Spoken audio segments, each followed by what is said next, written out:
take names. But I do appreciate all of you coming, because I thought this might not be a very full house tonight. And in fact, my colleagues commented that I may not have put out enough chairs, and I said, well, you know, I'll just call it the way I thought it was going to be. So, wow, what a beautiful packed house tonight. Dr. Sean Olive is here from Harman. He will talk about researching headphones and other goodies. And we also have some business to do tonight. We have an election that's occurring now. If you are an AES member, you are invited to participate in the election. And in fact, Dr. Olive. Well, Sean Olive is one of those guys that used to hang out in Canada with Floyd Toll. He told me to make it short, so now he's, chief something or other, or something like that at Harman. He knows a lot about audio, and, well, come on, talk.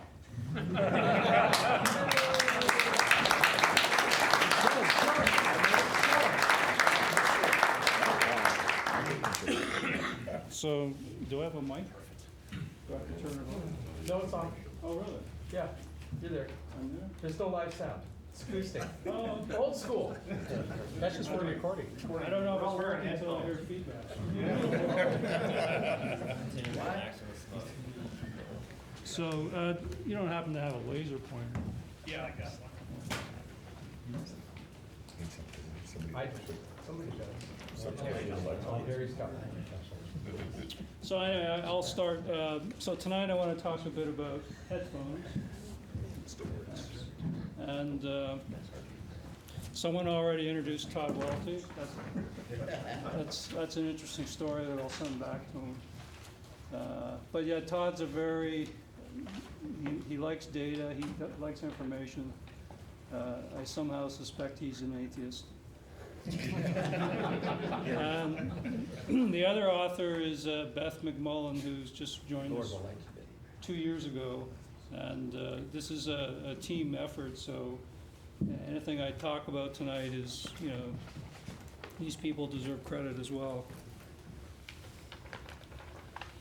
So about 2 years ago, we got interested in headphones. And up until that point, I've mostly been focusing on loudspeakers, acoustics of rooms and how speakers interact with rooms. And I never thought that headphones were going to be as popular, because in 1985, I met Floyd at the National Research Council in Ottawa, and I had a pair of headphones as a student that I just threw out and never thought I'd ever use them again. But with the iPod, the iPhone, smartphones, the last few years, there's been an explosion in headphone. I think it's now an $8 to $9 billion business annually.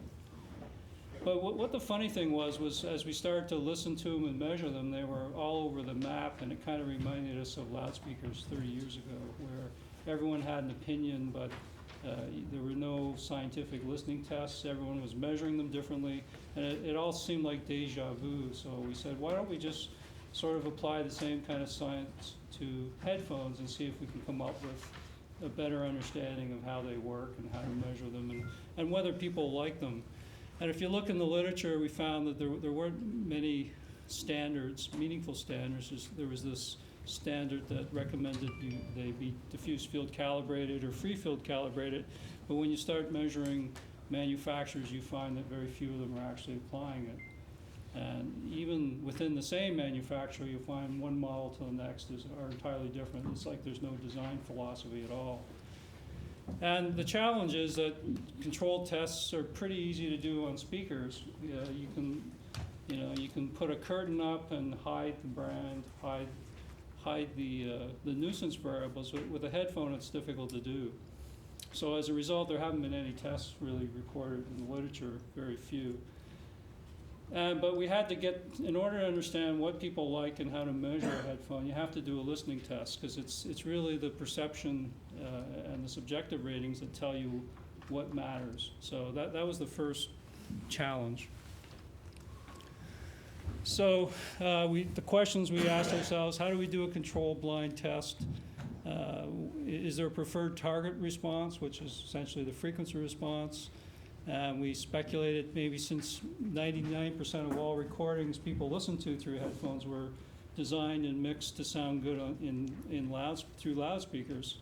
So we thought maybe that would be a good starting point.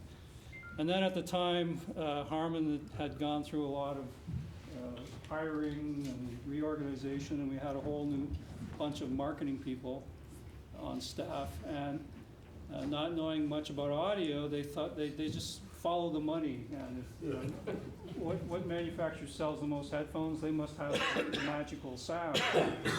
And because mostly kids are buying them, and we don't like the sound, they said, well, maybe kids have different tastes. So this is a question that keeps getting thrown around again. And then finally, there was this question from marketing whether different cultures had different tastes.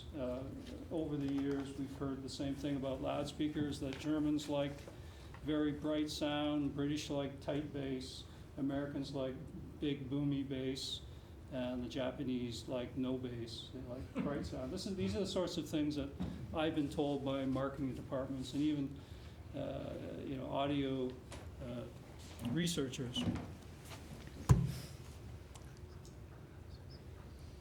So in the last 2 years, we published, 4 of these papers have been published. These 2 are going to be presented at AES in Los Angeles, but we've been fairly open about our research findings and sharing it with the world. And the hope is that people will test it, they'll argue it, and perhaps, if there's a consensus, maybe we can come up with a standard.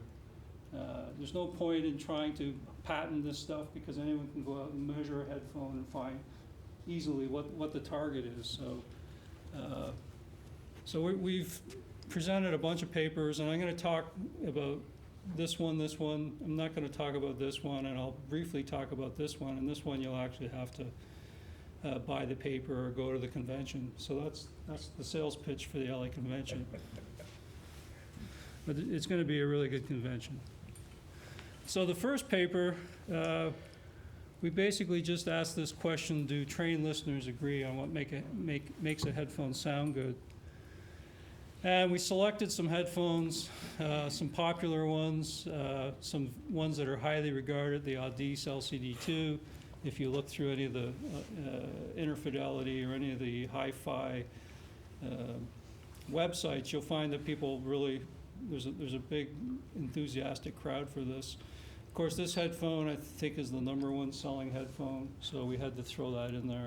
This is also a very popular headphone. I flew today from LA. Everyone in first class had these headphones. And anytime you fly anywhere, you always see people in business class wearing these. So it's a very popular headphone. And this one we just included because it was really popular amongst a certain demographic of young consumers. And the other thing I want to point out, the price range is quite wide. And we have different types of headphones. So we have open back, closed. This is open. We've got closed with active noise cancellation. Same here. And this is a standard closed headphone. So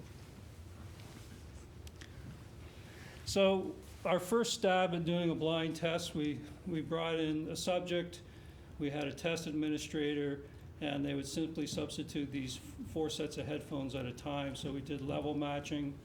And the listener would basically give ratings on each headphone, and whenever they switched to a different headphone, the administrator had to go do this method of substitution. So it's a fairly time-consuming, terrible task for the listener, terrible for the administrator, but we're essentially removing things like brand, price, and celebrity endorsement from the test. What we couldn't remove is the fact that every headphone weighs, has a different weight, and the Audis is clearly the heaviest one. It feels like you've got a clamp on your head. It's got a very high clamping force. So after 2 or 3 trials, the listener starts to say, well, that's the heavy one that really hurts my ears. Last time I gave it a 7. I think I'll give it the same rating. So we haven't completely removed the biases, but at least we're removing visual and psychological biases related to brand, price, and appearance. So what we found with these trained listeners, we did several trials with different music, and these are the mean ratings for those 6 headphones.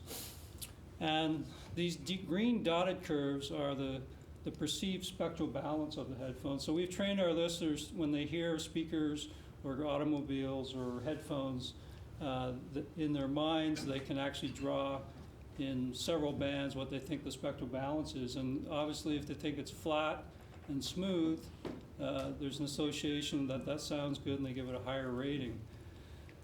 This headphone here, they thought it was kind of thin sounding, even though it measures pretty flat in the bass. This one was a bit of a, no, this one they thought was a bit boomy. This headphone, it was interesting because they said overall it sounds rather thin, even though the measured frequency response shows a bass boost. And what we found was this is a closed back headphone where you have to have a very good seal in order to get decent bass. And what we found, we started measuring this headphone by putting microphones in listeners' ears and actually measuring the transfer function. We found that it was highly variable depending on how it fit the listener. So right away we've identified a nuisance variable here, that if you don't get a good seal, a good fit, you're going to get a lot of variability in the listener's ratings. And this is, so you have to be very careful of closed headphones when you read reviews. If you send it to 5 reviewers, you might get a different review depending on how well it fit them. The same is true with in-ear headphones. The last headphone, you can see, this is very, I'm trying to remember which one. Yeah, this is a very popular headphone. You can see it's got a big suck out here. People perceive it as sounding boomy. And lastly, we got this quite colorful headphone. I'm talking about the sound, not the color. It's perceived as being very boomy, very dull, and it got the lowest rating.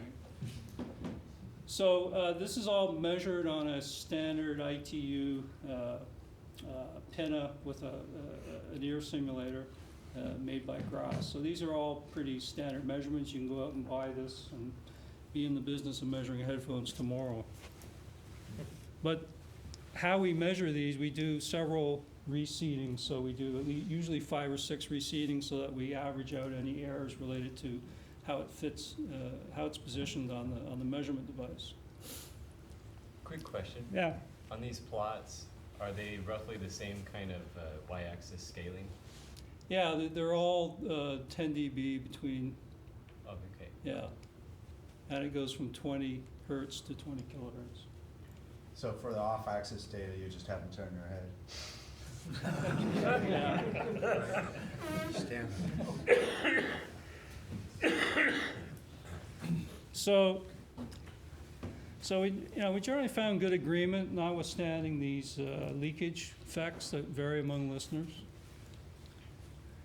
And the listeners generally preferred the headphones, which they perceived as being the most neutral and evenly balanced. And we found, although we haven't calculated, there seems to be good correlation between the measured response and the perceived spectral balance and the preference rating. And this was encouraging because it's not a random thing. There's actually a relationship between how it measures and how it's preferred. And then we found that this bass leakage is a real issue that we have to pay attention to and control when we do tests.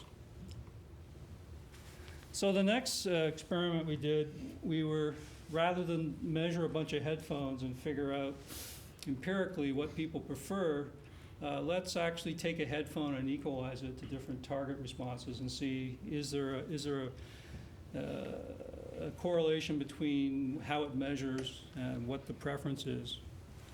So we looked at some of the standards, and one of the most popular ones since the 80s is this diffuse field calibration, and it's based on the premise that the headphones should produce the same acoustic response at the eardrum as a speaker in a diffuse sound field.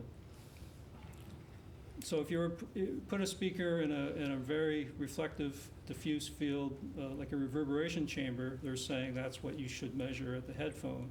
The free field is basically based on the same premise, except it should be what you would measure if you had a speaker in an anechoic chamber. So right away, this standard doesn't seem to make much sense because when we listen to speakers in rooms, most of the time a typical room is neither diffuse nor free field. You're getting a combination of very strong direct sound, but depending on the room and the directivity of the speaker, you're also going to get some strong first reflections. There's no way that a typical room is anywhere near a free field or a diffuse field, but it's somewhere in between. The other thing is this standard ignores the fact that most recordings are made in rooms where you get some reinforcement from the room and the bass in particular. And it can be anywhere from 3 to 6 dB, depending on how close you put the speakers to a boundary, depending on the size of the room. But you know, just instinctively, if you play a recording through a headphone that's flat in the bass, it's going to sound too thin because it was made in a monitoring situation that was a lot different than that. So we said, you know, headphones that are calibrated to these standards are going to sound too thin and too bright for most recordings. So we went into our room. This is a reference. This is a room we designed at Harman. There's several of them, but it's basically a room that's supposed to simulate an average domestic room. And we basically went in there and we basically measured at the eardrum the average response from a 7-channel system. And we did spatial averaging with the head at different head positions. And that became sort of what we considered the in-room loudspeaker response.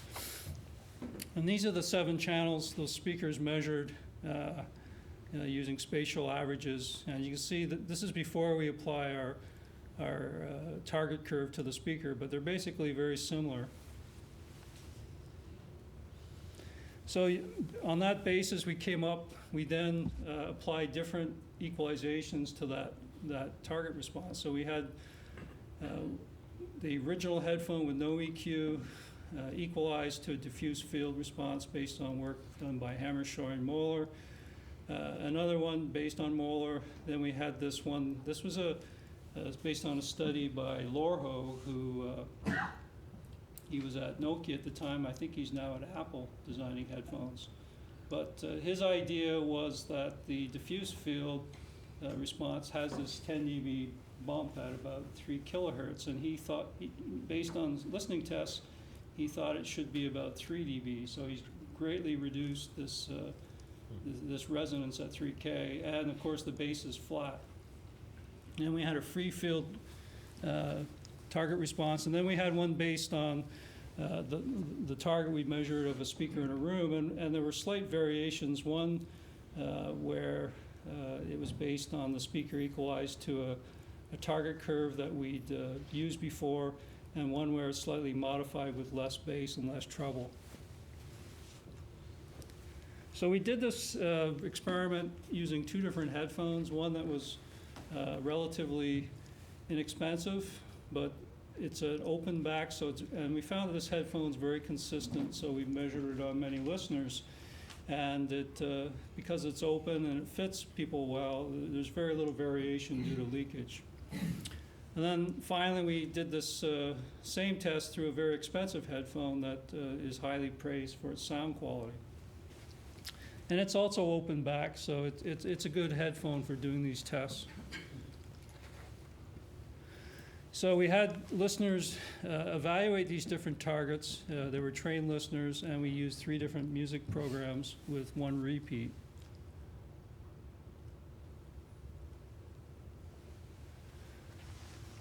So in the first test, we found that this new target based on a speaker in a room was the most preferred. It was strongly preferred over the diffuse field by Moeller, as well as a slight variation. The one by Lorho was basically tied with that. And then we had the unequalized headphone, and the free field was the least preferred out of all the choices. What did the response of the JBL Target 1 look like? I can show you that in a few more slides. Sure. Is your scale linear? So if you multiply any of those to No, it's a preference scale, so most of these scales are not quite linear. There's a lot of scaling biases that can creep in. But the way we define this scale is if it's more than 2 points, that represents a strong preference. 1 point separation is a moderate preference, and half a point is a slight preference.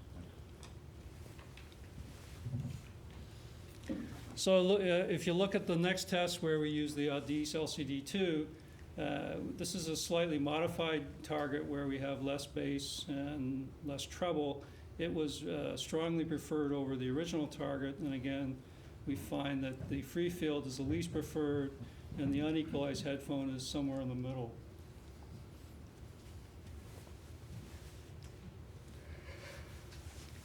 So we found that overall, this target response that tries to simulate a speaker in a room was preferred over the standards. And that people, even though this had a bit of a bass boost, people thought it was the most neutral and balanced. So even though we're adding some room gain to the headphone target, people don't perceive it as being boomy or bass heavy. So the third experiment we did was we kind of stepped back and said, we're trying to simulate a speaker in a room, but we haven't really done a lot of tests on whether that speaker in-room target is optimal or whether it could be further improved. So we did this experiment where we did 2 experiments. One where we had people adjust the bass and treble levels until they preferred it to a speaker that we've equalized to have a flat in-room response in our reference room. And then we did the same experiment where we had this relatively flat response measured at the eardrum, and then they would do the same experiment where they would adjust the bass and treble. And we did it 2 different ways. We were curious whether you'd get a different answer if you adjusted these at the same time or whether you adjusted them one at a time. So I'm just going to talk about the 2-parameter adjustment. So we took a loudspeaker, which we knew to be pretty flat, pretty smooth. This is a Rebel F208, and this is the direct sound, the listening window, the first reflections, the sound power. The black one there is actually the predicted in-room response, and then you have the 2 directivity indices on the bottom. So if you put that in a room, you're going to hear reasonably flat direct sound, and the first reflections are going to be relatively similar, although at high frequencies the speaker's becoming directional, so you see it falls off. So we went into the room and we measured that speaker, and then we did the same thing. We put our ear simulator in the room and matched the headphone response to that same in-room target. And this is the headphone, the HD800, without any equalization. So that's how it measures without any EQ applied. So again, we went into this room, and this time we just measured it using 2 loudspeakers. We did a spatial average. And this is the speaker before EQ measured in the room, and then we basically equalize it so it has a flat in-room response. So this is what the headphone looks like after we've equalized it to that target response. So the experiment involved people making adjustments in the bass and the treble. And they did it in quarter dB increments. We would basically start the level, we would randomize the starting level, and then they would make this adjustment, repeat it several times so we get a measure of how accurate they are.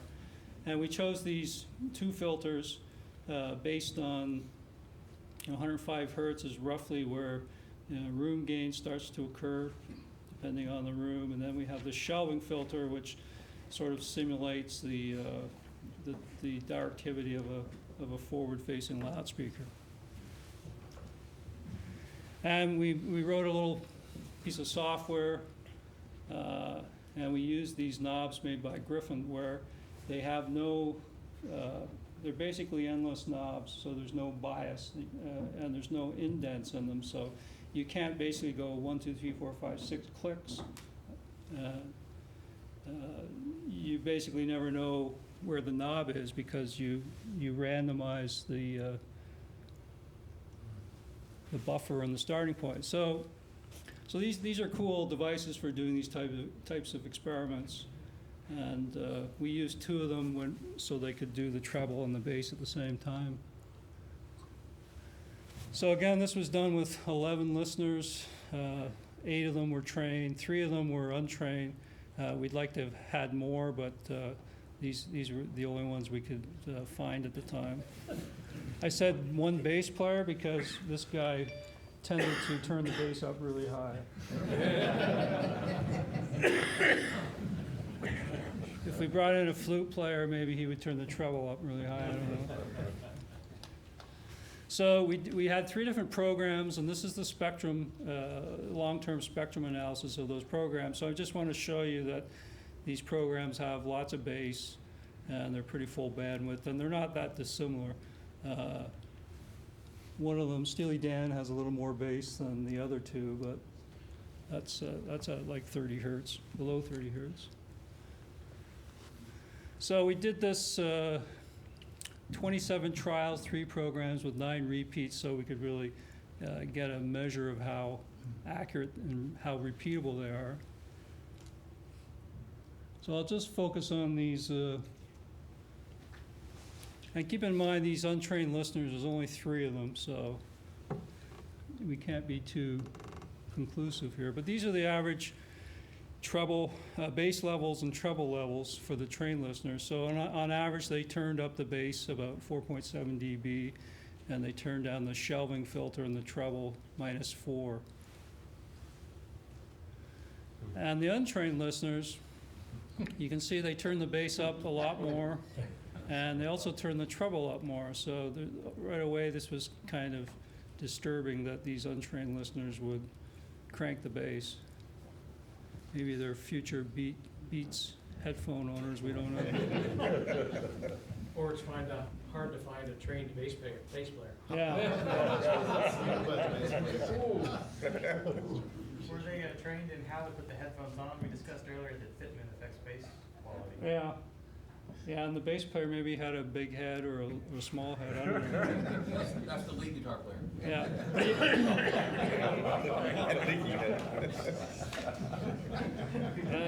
I think we're breaking a lot of rules here tonight.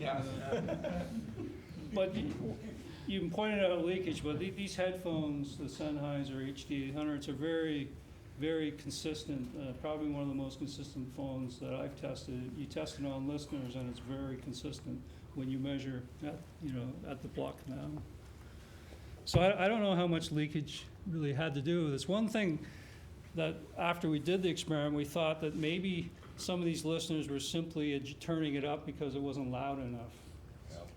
Yeah. So how much of it is tone, timbre, and how much of it is I just want to hear it louder? So if I were to repeat this, I would probably include a volume adjustment to begin with, and once they are at their preferred volume or level, then I would have them do this and see whether I get more consistent results. I don't know. What was the sound level that they were So experiencing this at? it was adjusted to about 80, it's sort of an average level, comfortable, about 80 dB weighted. All of them? Yeah, yeah.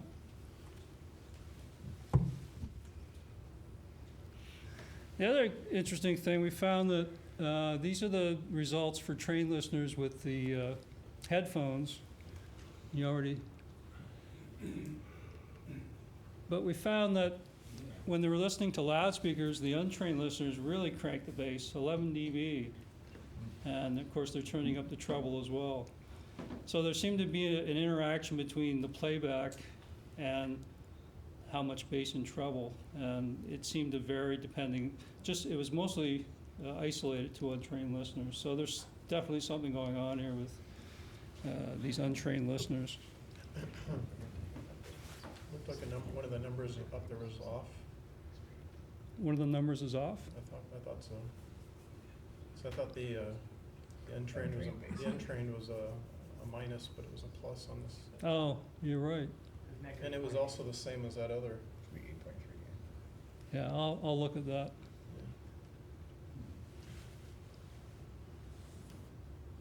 Right there. Yeah, that one there. It's also the same as the other one. Loudspeaker was 1.8. I don't know. Yeah, you're right. I'll have to look at the, hopefully I got it right in the paper. So here's the results for the individual listeners. And the ones on these large numbers are the untrained listeners. So, and these lower numbers are people who are more trained. So here's the average preferred bass levels for speakers with the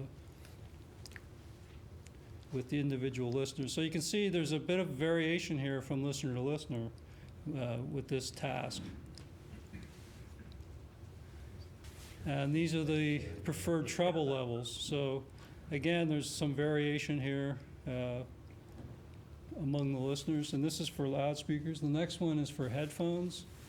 And these are preferred treble levels for headphones. So you can see the trained listeners, the preferred bass levels tracking fairly well, even though there's some differences among the listeners.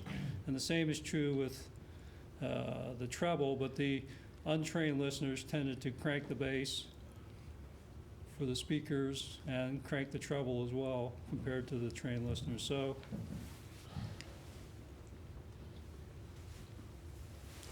the interesting thing is when you look at the delta, so that's the difference between the preferred bass and treble, you can find that there's less of an effect between the headphone and the loudspeaker playback. So it seems as though if you're cranking the bass up 10 dB, but you also crank the treble up, 10 dB or 4 dB, it tends to track well. So the difference between the bass and the treble level tends to track really well across these two conditions. So I don't know if there's anything to that, but it was kind of interesting. So if you look at all the data, what we have here is the preferred target response of the loudspeaker in black, and the blue or magenta is the one a preferred level for headphones. So there's about a 2 dB difference. And this is the preferred target response of the loudspeaker measured at the eardrum. So you can see there's a bass boost. And what this tells us is that, this idea that you should equalize the speaker to be flat in the room doesn't really sit well with listeners. They want to hear a certain amount of room gain.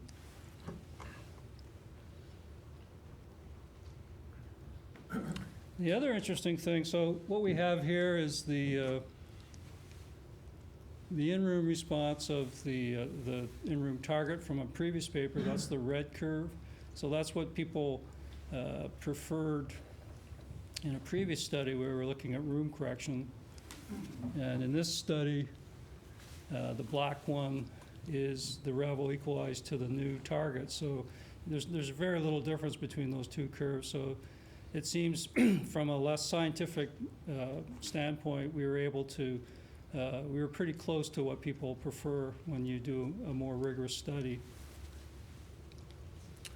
And this curve is basically the predicted in-room response based on anechoic data. So if you look at the previous graph, this black curve is basically the predicted in-room response based on anechoic measurements. And when you put the speaker in the room, you're pretty well hitting that curve, except below about 100 hertz. And you can see in a room, there's a certain amount of room gain.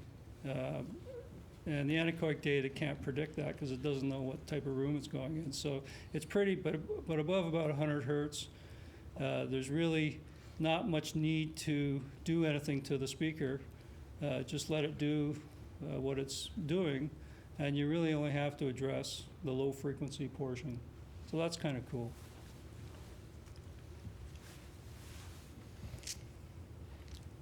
So the in-room response for the speaker that was preferred is not flat, but it has a bass boost of about 6.6 dB and a treble cut of 2.4 dB, which is pretty well nothing.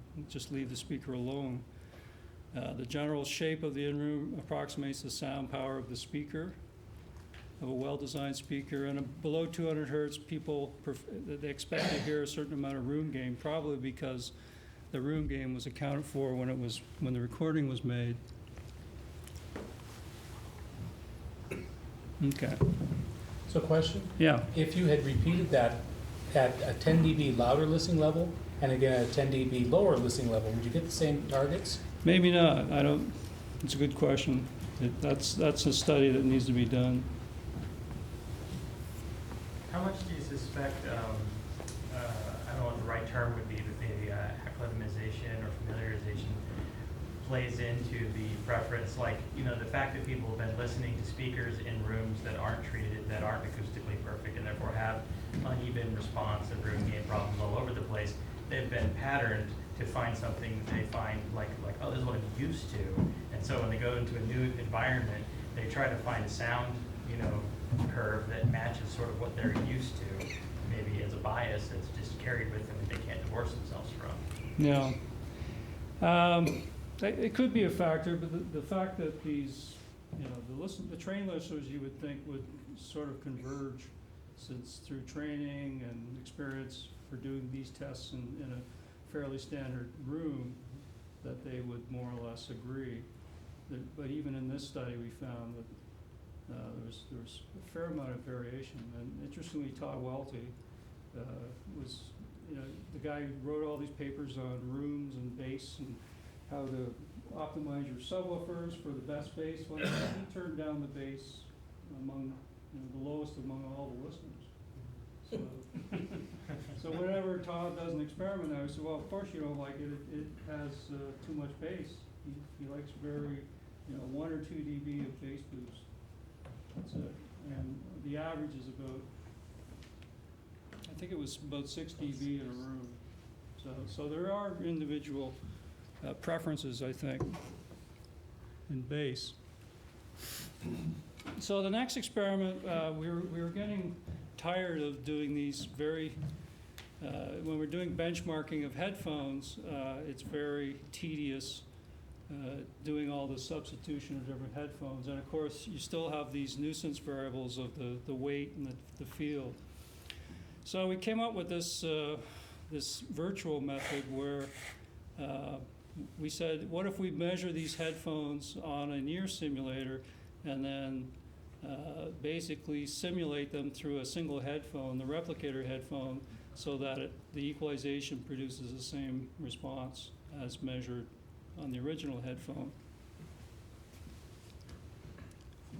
So the idea is you measure a headphone, you measure it at the eardrum using this grass ear simulator, then you design a filter to emulate that, you apply it, and with EQ, and so when you do that, you can listen to basically the target headphone through the simulated phone. And the great advantages is it's very fast, very efficient. You can very quickly switch between different headphones. It's truly double blind. You can actually,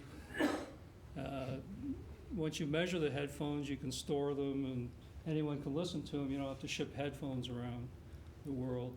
But the problem is that it doesn't include nonlinear distortion. So if you're really pushing it or it has a lot of distortion, you're not including that in the simulation. And then the other thing is you're not simulating fitment leakage issues. So what is the subject actually listening to with a simulated headphone? So they put on a pair of headphones and you hit a button, you say, here's the beats, here's the bows. They're listening to the same frequency response. I got you. Yeah. To a calibrated headphone and then adjust the curve. Yeah, you have to calibrate the simulator phone. Okay. And the program was the 3 things that you identified earlier? I haven't talked about that yet, but so we tested this, whether this works by using different music programs played through these virtual headphones compared to the actual physical headphones. Hmm. That's what this is a validation experiment that we did. Question? Yeah, I assume you used a DSP-based EQ. yeah. I'm curious to know, with all this equalization you're doing, was there any compensation done for the variations in phase that would have happened with all those filters being applied?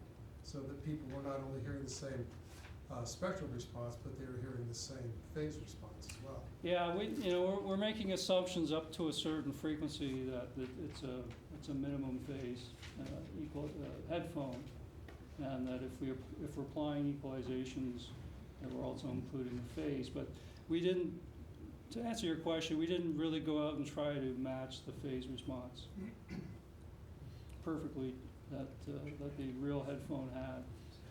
Was there anything interesting about playing back the captures from the ear simulator through speakers again? Oh, we didn't play these back through speakers. I mean, I wonder if there would be anything interesting if you did that. So what? This ear simulator is a stereo, two microphones, right?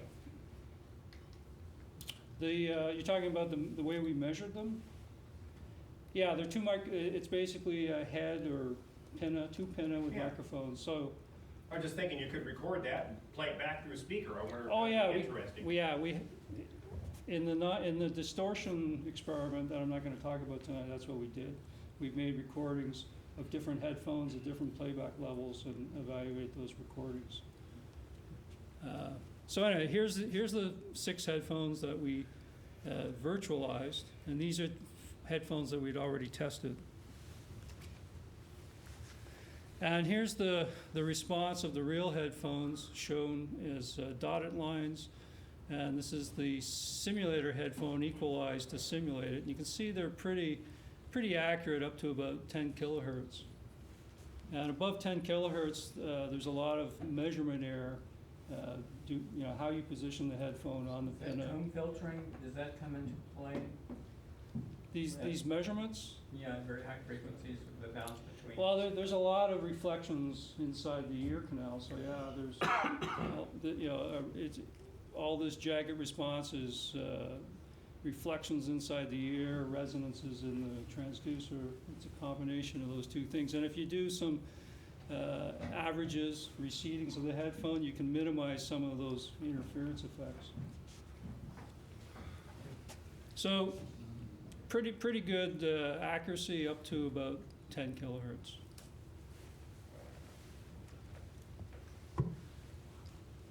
So the first thing when we looked at the results from the listening test is that on average people tended to rate things higher. They used higher ratings when they were listening to the physical headphones versus the virtual versions.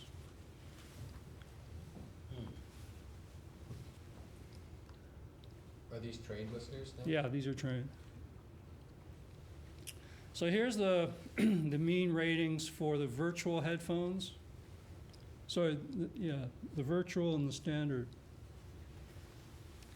So the overall correlation is about 0.85, but there are some differences. And this happens to be the AES. So this is the heavy headphone with the high clamping force.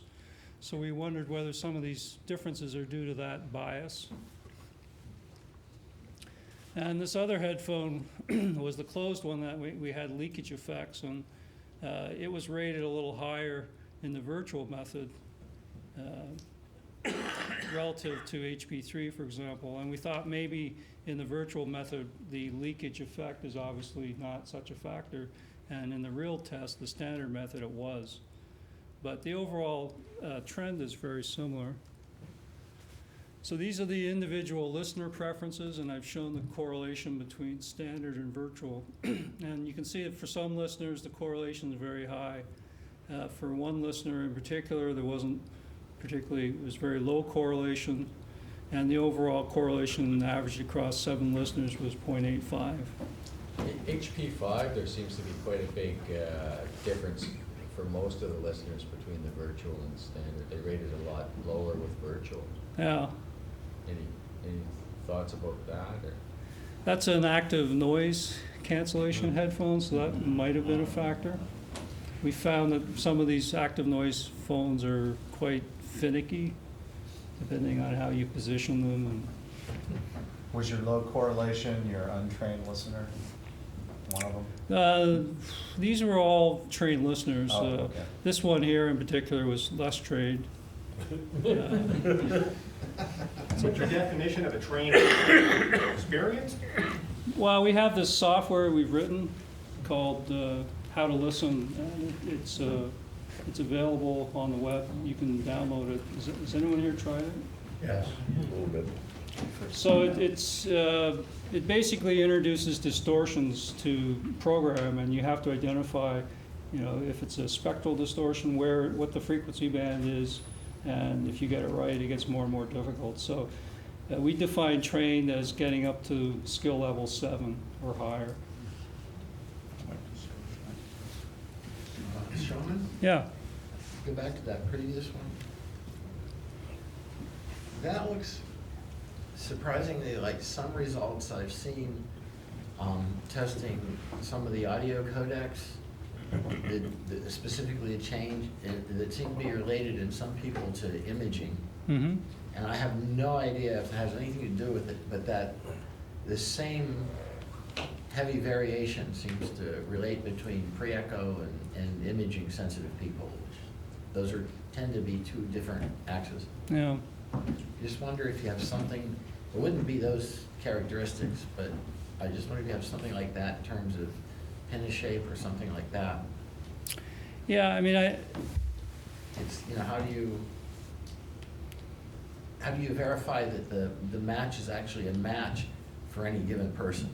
well, you don't. I mean, That's the problem. in my slide, I said this method doesn't, Oh, yeah. it doesn't accurately simulate leakage Yeah, and fitment. Now, it could, if we individually measured every listener, instead of measuring it on yeah. a grass coupler, we could actually measure it on a listener and then implement those filters then we probably would get better correlation for some listeners.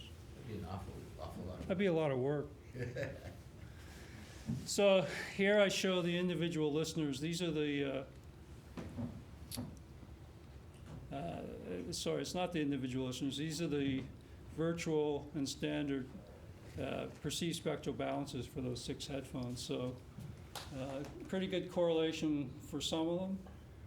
HP2, HP3, pretty poor one for HP1. This is the Audis headphone. So we're not sure why in the virtual method it sounded thinner and a little brighter, but it's something that needs to be repeated. Could, I'm just thinking here, and I don't know, but could different materials in the drivers themselves, like some drivers are magnesium, some are aluminum, could that affect, I don't know the difference, I don't know specifically on the Audis ones. It's a magnetic planar driver, so it's different from the others, but apart from frequency response and distortion. Do they resonate differently though? Or Yeah, but that should show up in the frequency response. If you have a resonance, Well, or the other materials in the actual headphone, would that affect? I'm just it will affect the frequency response, but as long as we are accurately capturing that, it should. Yeah. You just stuck up the thought in my head. Did any of these headphones seem to have some non-minimum phase characteristics? Because that, if you match a non-minimum phase with a minimum phase filter, you can get some weird crap. Yeah. Especially if the headphones that you were using for the reference headphones have the non-minimum phase behavior. Yeah, what cables were you using with those?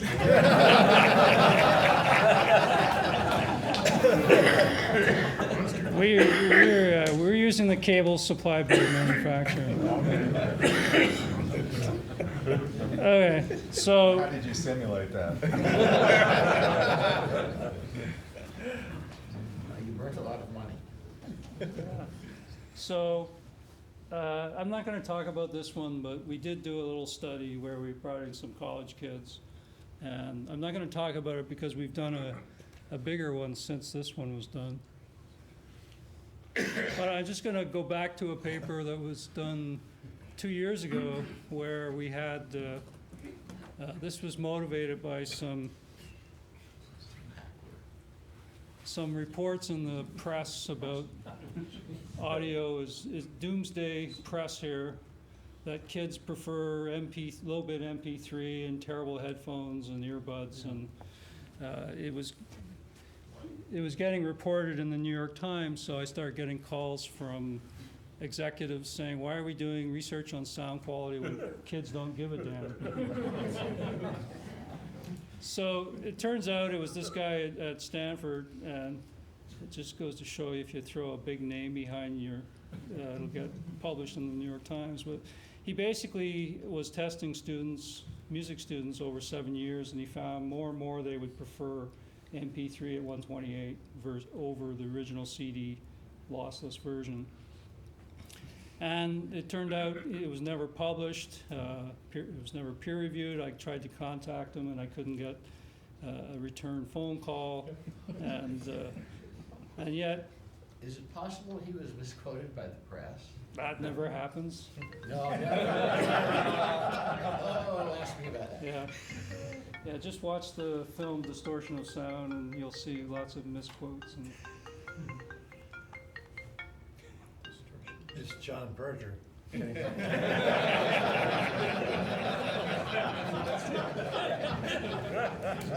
call that. His ears were hurting. yeah. So anyway, I decided to do a study because I always get people wanting to come on field trips. So we had high school students, 3 different colleges, and they all had different levels of experience. And we had master students who were actually doing listener training, so I called them the most. We had students with no experience, some visual arts students that had no audio experience. And we did this test. It was just an A/B test where I took some music and encoded it in MP3 at 128 to simulate what Berger was doing. And they went through 9 trials. And we found overall the master students preferred CD in 86% of the trials, but none of them were below 50%. So they were choosing CD quality over MP3 most of the time, and it was really related to their training. If you look at the individual listeners, all of them are pretty well above 50%. The more experienced ones are up near 100%. So there's no preference at all for MP3. So what was the playback hardware you used for this? These were JBL LSR 6332s. So they weren't iTunes or iPhone AirPods? This is stereo, high quality stereo playback. Right. Yeah. I'm just kind of curious if Berger's test was through like an iPhone. We don't know because he never published the study. Right. So it may be that there is no perceivable difference with earbuds that he has to, but in a hi-fi system with high sensitivity. Yeah, I mean, that would be an interesting study. I don't know if anyone's done it. How does the fidelity of the playback chain affect? I would posit that most visual arts students listen to music while they're working. Yeah. So the next thing while they were there, I wondered if they preferred accurate loudspeakers. So I threw these people into a loudspeaker test, and I also had some visiting college students from Japan. And I was interested in their opinions because at the time, one of our customers in Japan was arguing that we need to tune our cars differently for the Japanese market than the US market because Japanese people like less bass and more mid-range. So we had these 4 loudspeakers ranging in price from $500 to $3,800. And we have this cool room where you go in and the computer starts up the test. You have a curtain here. You don't know what's behind the curtain. And there's a pneumatic speaker shuffler that puts each speaker in the exact same position. So we completely remove positional effects because every speaker's in the same position.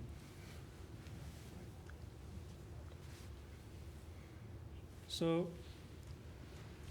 these are the individual groups. I'm just going to click through them. So these are the high school students.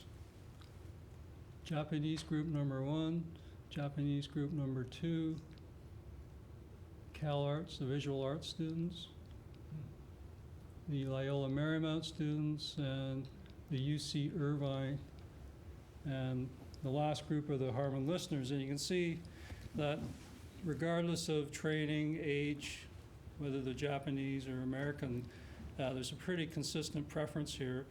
The more trained listeners tend to rate things lower on the scale, and that's pretty consistent with every study I've ever done. People who are less trained tend to rate things higher, and their range tends to be smaller, so they're less discriminating. The nice thing about this is that these are the anechoic data, and you could pick the winners just looking at these graphs. So this is the infinity speaker, very flat on axis, very smooth. This is a competitor speaker. The marketing department believes it should have a smiley face. But when the listeners hear it, it's the inverse. You'd have to flip it over.